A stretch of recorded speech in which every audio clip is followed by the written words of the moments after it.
Bonjour à tous et à toutes et bienvenue sur cette vidéo où on vous montre et explique le fabuleux et incroyablement beau au creux de ta main de la boîte de jeu, un logo que vous avez déjà peut-être aperçu dans votre magasin favori.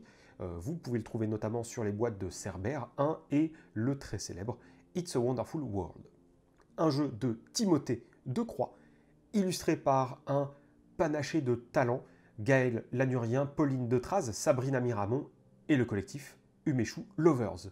Un jeu que vous pouvez trouver dans votre magasin préféré à 28,90 €. Alors, nous voyons ça tout de suite. Alors, dans cette vidéo, je vais à la fois vous montrer le matériel, mais aussi vous expliquer les règles. Alors, hop, petite notice qui est calquée sur le visuel de la boîte. Vous avez pas mal de belles choses à l'intérieur. Je vais essayer de les mettre à plat pour éviter d'avoir des reflets. Voilà. Donc, vous avez quelques tutoriels pour vous expliquer les différentes façons de faire deviner les cartes, car c'est un jeu d'association d'idées à la Dixit qui va vous permettre d'associer des idées sans parole, mais uniquement avec le toucher. Et c'est ça qui est assez fort, et encore une fois des visuels qui sont très beaux. Nous avons ensuite le reste du matériel. Alors, première chose, les cartes qui sont vraiment très bien illustrées et qui vont vraiment faire penser à Dixit, mais avec des visuels qui vont retracer la vie d'un homme. C'est Léon, c'est le grand-père dont on essaye de raviver les souvenirs au cours du jeu. Donc ça va aller vraiment sur toutes les étapes de sa vie, sa naissance, la première carte, le moment où il grandit, où il joue au pirate, où il rencontre sa future femme, où il se marie avec, où il a son premier enfant, etc. Donc on a vraiment des choses, son passage adolescent, des manifestations, etc. Donc vraiment, là je passe en revue, mais globalement c'est un jeu superbement illustré. On a même des affiches de cirque, des coupures de presse de l'expédition sur la Lune, passage où il joue à la pétanque, où il fait de la cuisine, etc. Donc on a vraiment beaucoup de choses. Ça peut être soit des crayonnés comme ceci, comme quand il avait dessiné plus jeune, ou alors des souvenirs hivernaux, des souvenirs en mer, bref. Beaucoup de choses, c'est magnifique. Personnellement, j'adore. C'est vraiment très bien fait. De l'autre côté, vous avez du matériel. Alors, je vais vous faire un petit état des lieux. Vous avez plein de belles choses. Des objets très variés qui vont vous permettre de faire deviner de plein de façons différentes. Vous avez même du scratch. Hop, voilà. Qui va vous permettre de faire deviner certaines sensations. Donc on a plusieurs matériaux avec plusieurs confections. Ça peut être doux, rugueux, ça peut être un peu en bois, en plastique, ça peut être une ventouse qui ne marche pas très bien, mais c'est pas le but. On a même une petite pièce en métal. Bref, il y a de quoi faire. Nous avons aussi les cartes contraintes qui sont pour le mode expert, plus ou moins, qui vont vous rajouter des nouvelles façons de faire deviner les cartes, et vous avez les points de victoire qui sont représentés par ces fusées, les x3 comptant comme 3 points. Alors, globalement, comment est-ce qu'on joue à ce jeu? Vous verrez, ça vous fera vraiment penser à un jeu comme Dixit notamment, où on va devoir faire les choses, mais en silence, un peu à la façon d'un concept aussi, vous verrez. Alors, l'idée, c'est très simple, vous allez d'abord mélanger les cartes. Ah oui, je ne vous avais pas montré le dos, mais le dos est richement illustré aussi. Hop, petit mélange sommaire mais obligatoire avant toute partie se jouant avec des cartes. Vous allez avoir 6 cartes par équipe. On forme des équipes de 2 ou 3 personnes. Donc mettons qu'il y ait une première équipe ici, là, 4, 5, 6, et une équipe ici. Le principe est assez simple, il y a toujours une équipe active qui va devoir faire deviner des choses à l'un ou l'une des membres de son équipe, et l'autre équipe ou les autres équipes sont appelées équipes adverses. Vous avez toujours 6 cartes en main. Et il va falloir les faire deviner grâce à ces objets. On va avoir dans chaque équipe une personne qui a le rôle de l'enfant, qui a pour but de faire deviner des souvenirs à son grand-père qui a un peu perdu la mémoire, sachant qu'on attribue aussi à la même équipe le rôle du grand-père qui doit deviner, les yeux fermés. On va à chaque manche faire deviner 2 cartes au grand-père, d'accord? Donc, lorsque vous êtes l'équipe active, votre main de carte est ignorée pour l'instant. Vous piochez une carte, mais vous ne la montrez à personne. Donc là, je vous la montre, mais c'est juste entre nous.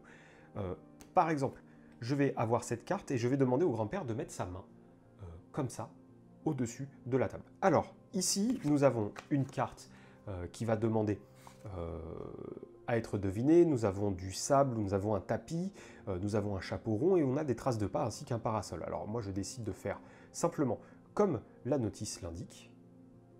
Hop. Et je vais, alors je n'ai pas le droit de toucher la main du grand-père bien sûr, je vais peut-être faire ceci et je vais mimer des traces de pas qui vont vers la mer pour aller dans le sens de cette carte.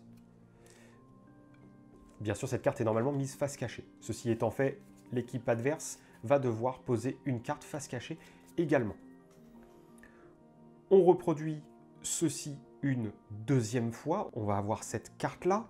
Donc là, on demande au grand-père de remettre sa main. Et par exemple, si on veut faire deviner la guitare, par exemple, on pourrait faire ceci et puis essayer d'utiliser ceci comme si c'était un médiator. Donc là, je reprends juste les exemples de la notice. Elle est assez explicite pour pouvoir être utilisée dans cette vidéo, c'est bien pratique. Et on la met face cachée, et l'équipe adverse va devoir présenter une carte. On passe ensuite à la phase de résolution qui va déterminer si on gagne des points ou non. On écarte les objets, et on va révéler les cartes parasites et les cartes qu'on devait faire deviner. Sachant que on doit avoir un total de 8 cartes, donc on en met 4 autres de la pioche. Petite précision, à chaque fois que l'équipe adverse joue une carte pour servir de parasite, elle se distribue une autre carte. Le grand-père va donc ouvrir les yeux et mélanger ces cartes et les révéler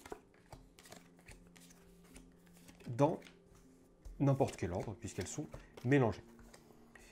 Ici, il s'agit pour le grand-père de deviner les 2 cartes dans l'ordre et de ne pas se tromper. Donc ici, ça serait celle-ci en premier, celle-ci en deuxième. L'équipe active gagne 1 point pour chaque carte correctement devinée. L'équipe adverse gagne 1 point pour chaque carte qu'elle a posée, qui est devinée par le grand-père. Et sachant que si le grand-père désigne des cartes qui n'ont rien à voir avec l'équipe active ou adverse, personne ne gagne de points. On fait ceci jusqu'à que chaque personne ait joué le rôle du grand-père à table. Et à la fin, on compte simplement les points. Il y a une variante experte qui va vous permettre de rajouter des contraintes, où il va falloir jouer forcément un type d'objet, où il faudra utiliser uniquement ces objets, mettre votre main à 90 degrés, ne pas faire deviner sur les doigts, faire deviner sur la paume de la main, faire deviner uniquement sur les doigts, utiliser 3 objets ou un seul, au choix.